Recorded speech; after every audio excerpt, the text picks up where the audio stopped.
Hello everyone, Soulflame here, playing on my Beast Mastery Hunter, Romulus, and today I'll be giving you a quick run-through of the DPS Silver mode of the Proving Grounds. As always, a quick look at my glyphs and talents. I don't use my major DPS cooldown Stampede in this video, but you can use it at any round that's giving you trouble. Don't forget though that with a 5-minute cooldown you'll only be able to use it once.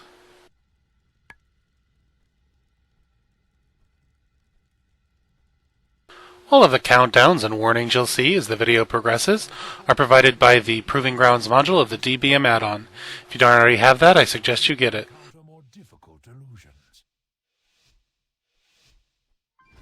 Wave 1 has only 2 mobs to worry about. One is a small Slayer, which has no special abilities. The other is a Guardian, which blocks all attacks from the front. I happen to be lucky in that my Guardian was facing a convenient direction. If you need to move so that you get behind the shield, remember that you can cast while moving. Of special note on Guardian rounds, if you place a fire trap at his feet or sick your pet on him, both of those will continue to damage him regardless of which direction he's facing. Wave 2 has another small Slayer, and 3 each of large varmints and small varmints. None of them do anything, just AoE them down. Although I don't actually do it in this video, you may wish to note that you can leave Aspect of the Cheetah on, since nothing will attack you in the Proving Grounds. If you have a lot of extra time in between rounds, as I do here, you may want to use it to your advantage by using that time to pre-place traps, or to move to a more advantageous position. You may want to note where particularly troublesome mobs spawn, and place your traps there, but if in doubt, there's almost always something at the center. 3, 2, 1. Wave 3 features 2 small Slayers and a new type of mob called an Amber Weaver. The Amber Weaver has only one ability.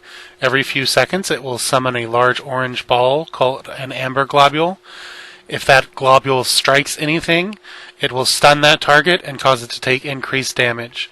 Naturally, this means that you'll want to avoid the mechanic yourself, but you can also lead the globule into an enemy to take advantage of the bonus damage. One final note on Amber Weavers, if you step behind them while they're casting, you can trick them into encasing themselves.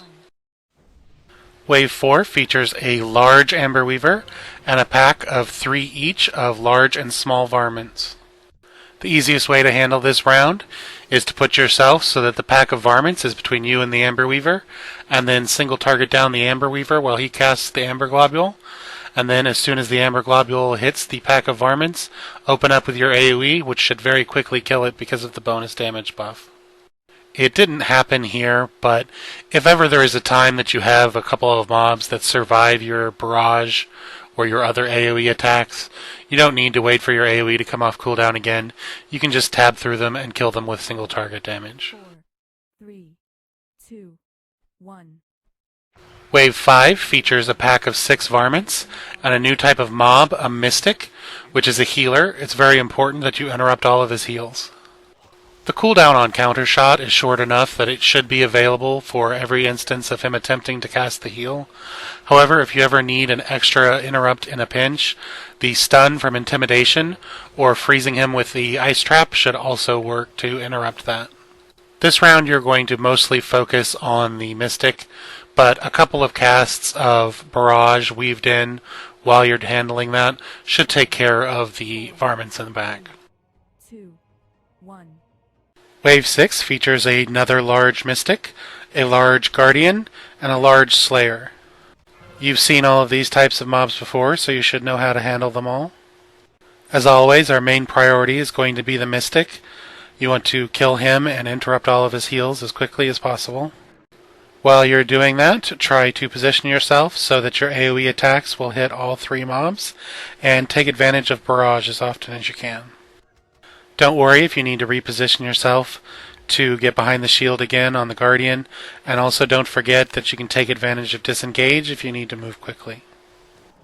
Also remember that as a hunter you can cast while moving, so try to keep your DPS up even as you're repositioning.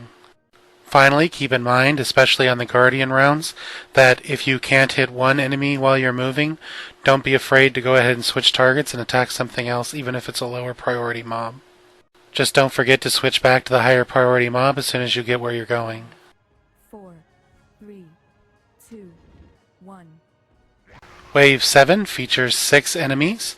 There are 2 each of small varmints and small guardians, and 1 each of small amber weavers and small mystics. As always, your main priority in the round is going to be the mystic, both killing it quickly and keeping its heals interrupted. If you position yourself as shown in the video so that the mystic is between you and the amber weaver, you can just ignore the amber weaver. As soon as the mystic is dead, we're going to reposition so that we're behind the guardian. You're going to want to keep doing this as long as you can, as long as the amber weaver is alive, so that you can take advantage of the amber buff to kill your enemies very quickly.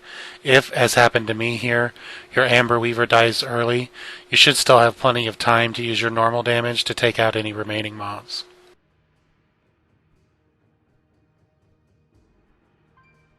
Wave 8 has a large mystic, 2 small amber weavers, and a large slayer. The double amber weaver can become a big problem if you don't handle it quickly, so the very first thing you want to do when you start the round is use your ice trap to freeze one in place, and then move so that you're standing next to that one. This will put you in the perfect position for the amber globule to hit the mystic in the middle. He will be your top priority both in interrupting the heals and burning him down quickly. As soon as the mystic is dead, just take turns going around the room and using the amber globule to very quickly kill each enemy in turn. And finally, don't forget to take out that last amber weaver. If you have any questions or comments about this video, you can reach me through this YouTube channel or on my blog. As always, thanks for watching, and I hope this video helped.